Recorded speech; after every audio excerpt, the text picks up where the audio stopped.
I never imagined I'd tell this story. To be honest, I never thought I'd even live it. For most of my life, I believed I knew who I was.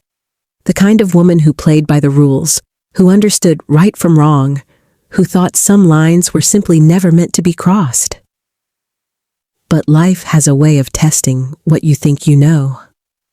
Sometimes the line fades so quietly that you don't realize you've stepped over it until it's far behind you. It didn't start that night. The night everything changed. It started long before, with Daniel, my husband, my constant. He's the kind of man who makes you believe in steadiness, loyal, patient, the kind who holds your hand when words fail. For years, that was enough. We built a life that looked almost enviable from the outside, laughter echoing through warm rooms, weekend getaways, quiet dinners where we didn't need to speak to understand each other. But love has seasons. Ours became soft, familiar, predictable. The kind of comfort that's safe and slowly suffocating. The passion that once defined us turned into memory. Our days began to repeat like a song played too many times. We weren't unhappy, just numb. And in that numbness, I stopped recognizing the woman I used to be. The one who laughed too loud, who dreamed too big, who felt alive. Then there was Adam. He worked with Daniel, charismatic, sharp. The sort of man whose confidence doesn't ask for permission. It just fills the room.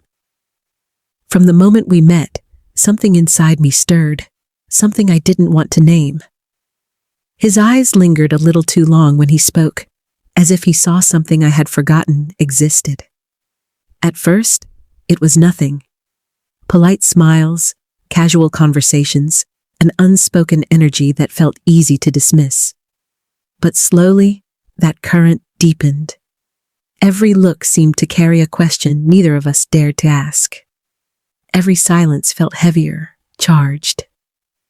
I told myself I was imagining it, that it was harmless attention.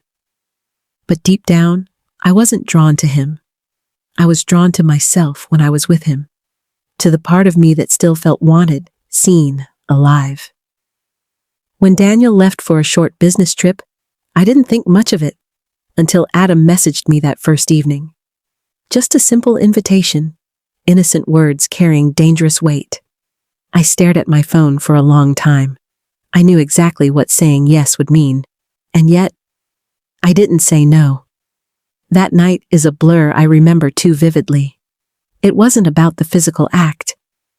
It was about the pulse of life that rushed back through me, the thrill, the danger, the guilt that followed like a shadow.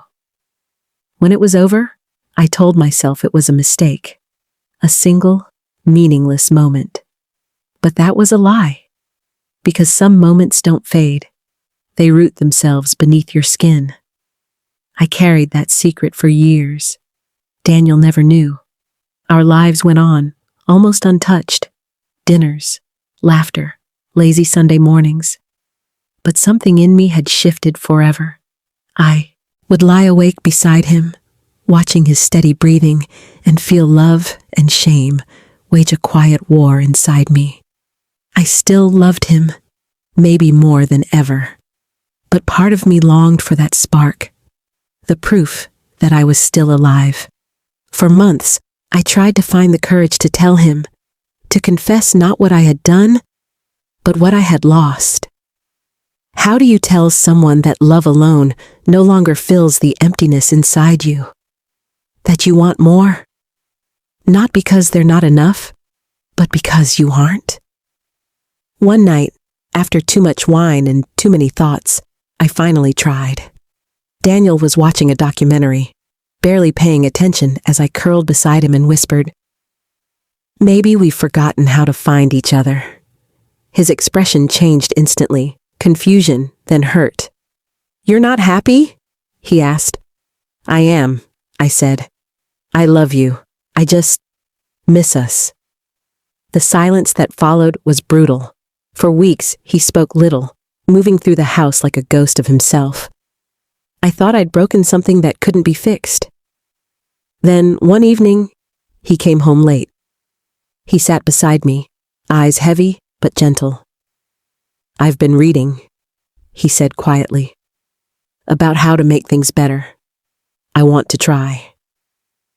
I felt my throat tighten.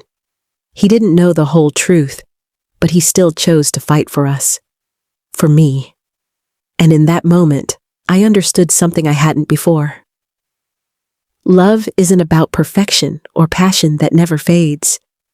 It's about showing up, choosing the same person even when the story feels like it's ending. That night, as I looked at Daniel, I felt the full weight of what I'd done. Not just the betrayal, but the blindness. I had been searching for someone to see me, when the man who always had was sitting right beside me.